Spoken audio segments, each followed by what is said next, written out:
Hello, dear friends. What a blessing to be here with you today. Here we are with the study of the book Courage by various spirit authors through the mediumship of Francisco Cândido Xavier. What a blessing! And today, because we need courage to go through these teachings, to go through this lifetime, to swim against the tide, swim upstream, to do the good in this world. Chapter 7 is where we are. Chapter 7 is titled a spiritist question, and the spirit author is Albino Teixeira. Remember, this is a book published in 1971 in Portuguese. That's where the preface of the book is dated August 1st, 1971. And today we have it in English. And as I say every live, once we have the new translation, the new edition by the British Union of Spiritist Societies, through the Spiritist group of Brighton, then I'll let you know. I'm going to be in touch with them, make sure that you can purchase it. But if you speak it in Portuguese, you can probably download it in your Kindle app this way. So chapter 7 is titled Spiritist Question.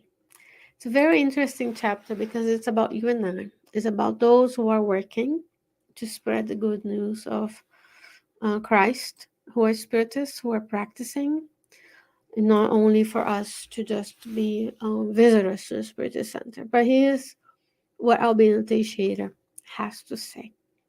Quote, you allege sometimes the impossibility of collaborating in the Spiritist tasks, excusing yourself with difficulties and imperfections that you still carry. However, contemplate, if you do not have imperfections to overcome, amongst many human beings as yet still imperfect, if you have not known in your innermost any conflict, if you do not have problems to solve, if you do not have to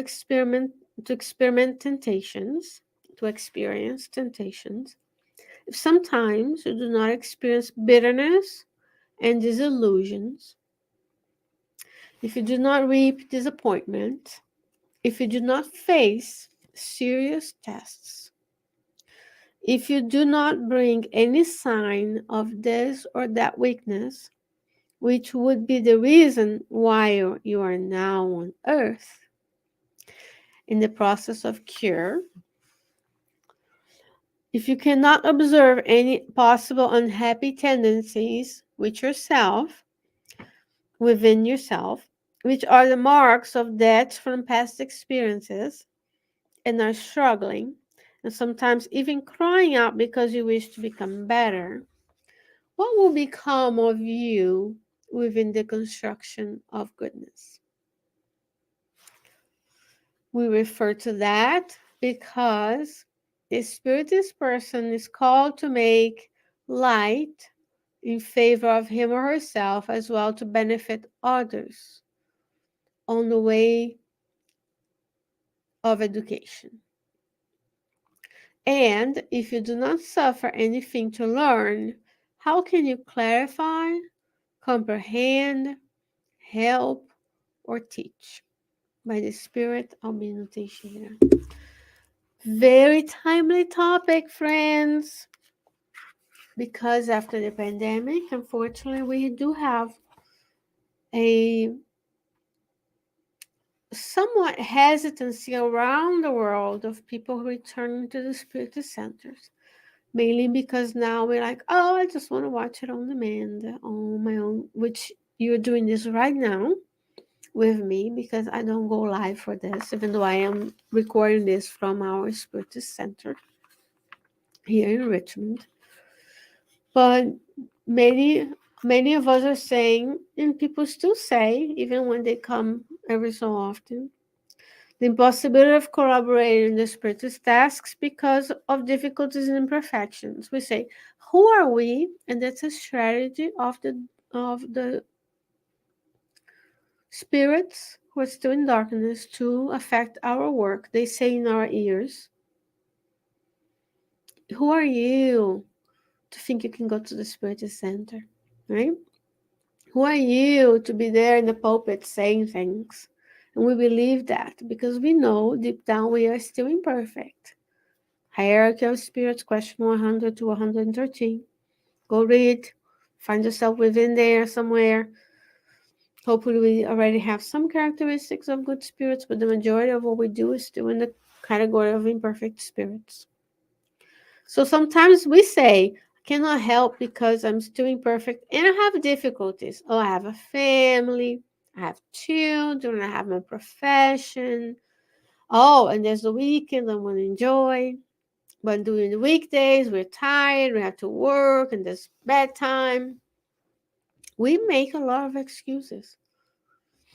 Knowing that we didn't come to the earth as a vacation, home, earth is not a vacation, even though we treat our time as if it's infinite in this reincarnation, which is not. The amount of time we're here to be together incarnate is finite. The physical body at some point will not sustain your life. So you will discarnate. You may receive moratoriums depending on how good we do. We may be allowed to stay a bit longer. But we're talking on average 75, 78 years old, 80 if we're lucky, but many of us discarnate even sooner, right? So we say this, but Albino Teixeira is inviting us to say, if we do not have imperfections to overcome, if you have not yet known in your innermost any conflict, if you don't have problems, if you don't experience temptations, if you do not experience bitterness, if you don't reap disappointments, if you don't face serious tests, if you don't bring any sign of this or that weakness, which could be the reason we are now here on the earth, if you don't observe any unhappy tendencies within ourselves, which are the marks of the debts from past experiences, what will become of us? We all come to know Spiritism, a lot of us, unless we are fortunate to be born in a Spiritist family.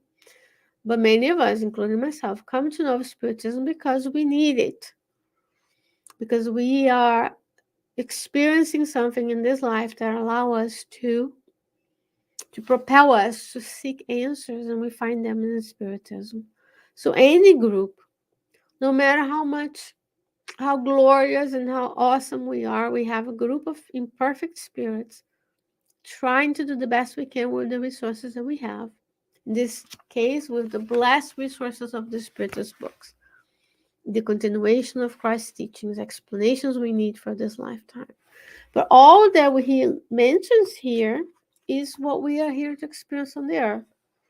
Imperfections, conflict, problems to solve, temptations, bitternesses, illusions, disappointments, tests, weaknesses, and our unhappy tendencies. None of us is perfect. We idolize sometimes people who are upfront and have a forward facing um, presence in the Spiritist movement and all religious, philosophical, and scientific movements because they're up front. Oh my God, that person. But that person is just like you and I. We're much more alike than we think. We all have the same difficulties. The day to go to spiritual center might be a challenging day, and then at home we're not. We don't have a supportive, may or may not have a supportive spouse. Then the children get sick, and then the work and the school. We're all the same. We're all trying our best. We are all flawed. The 12 apostles were imperfect. Jesus did not come from the divine worlds, true communion with God, who planned the creation of the earth and waited 4.5 billion years to be here with us, for the environment to be allow him to come as an incarnate being, and picked 12 perfect spirits to be with him? No. Of course, the apostles were prepared and ready, just like we are now, prepared and ready. Jesus is calling us. We just have to answer the call. He picked people like you and I. If you go to the Gospels, they have conflicts. They fight over who is going to be on the right side and the left side of Jesus. They argue. If you go to the book Jesus in the Home by New Lucy, Jesus is there at Peter's home. They're talking about the problems of daily life. They're discussing things. Jesus is there counseling and helping with patience, being the true model that he is to guide us towards this higher path of evolution. So next time we think that we can't help because we're imperfect, no, Jesus put you. God allowed you. Jesus received all of us on the earth, incarnate and discarnate, under his wings. And God is allowing us to be a specific place, a specific time, with specific talents that only you can do. No small acting of goodness is small because a smile you give today that is random on the street, a piece of trash that you pick up, a door that you hold, a thank you that you say, things that are forgotten these days, manners. Being kind has become non-existence most of the time. People are surprised when you ask them their names, when you read the name tag of the cashier and you say, how are you? And you mean it. You want to know how their day is, not just a transactional hello to fill in the void of silence. So let's be the light. Let's pick up the light of Spiritism and not put it under the table, not hide it, but shine it brightly, not through beautiful words, but through our actions. Because the most important thing is to understand we are imperfect, but we are progressing. The laws of progress. Today we are better than we were yesterday, than we were 10 years ago. And 10 years from now, God willing, we'll be better than we are today. We cannot go back and be like, I'm just going to be the same ever. No. Law is a progress. We can halt progress, but we need to go forward. And we need to use courage to apply these teachings to our daily lives. And that's how we start our Thursday mornings with this message from the different spirits, because the book is from different spirits. And I hope this message brings you hope. I hope that it brings you hope, that it strengthens your faith in the superior spirits. And when we go to our homes or Spiritist centers, if we listen to this in different ways, we can feel confident that this is so rewarding to do the work of the Spiritist tasks, that we spread the good news. We infuse the good news into our lives so much that it is abundant and overflows and reaches everyone, and people want to follow because they know it's consoling. We also want to encourage everyone to spread the good news by sharing, liking, subscribing, doing everything to whatever platform this ends up in the future. Because we want this to be relevant and reach more people, because we need this courage. We need to know that we are on the same boat, floating in the infinite ocean of the universe. Little blue ship dot going around the sun in a distant corner of the Milky Way, with all of other galaxies all around the universe. And Christ is at the helm of that ship. We all have difficulties. We all have trials. We all have weaknesses. We all have tendencies that we don't totally appreciate. But when desperation comes, we know we're together. The superior spirits are there helping us. They want us to succeed. We have these 24/7 personal trainings for our souls, and we need to use them each and every day. And the inspiration to be here is also so great, because we can feel the loving presence of the mentors with us, the authors of the book. In the book, unrelated to courage, but in the book After Death by Leon Denis says in the chapter 49 that when you read the pages of a book, you connect mentally with that author. So when you read from Emmanuel, from Albino Teixeira, May, as we've done under Luis, the main four we've done so far, we connect with them, with the spirit, the mentors of Kardec Radio, of your Spiritist Center, of my Spiritist Center. minding ours. The possessive pronouns is just because, I wanted to denote the one that I am in right now, but your place of worship. So we also have to be careful what we consume, because we are also connecting with the works that are not as elevated as well at times, because we are imperfect. But it's okay, because we're here to progress together, because the laws of society. So let's help one another, let's help each other better understand the divine works that we all have to do here on this planet, in this life. Let's not leave it for the next life, because we don't know if it's going to be there with us. We may reincarnate in a place that doesn't know Spiritism, and then we won't have the same consolation as before. Dear friends, what a blessing to be with you today. It's always an honor that you spend this time with me every Thursday morning.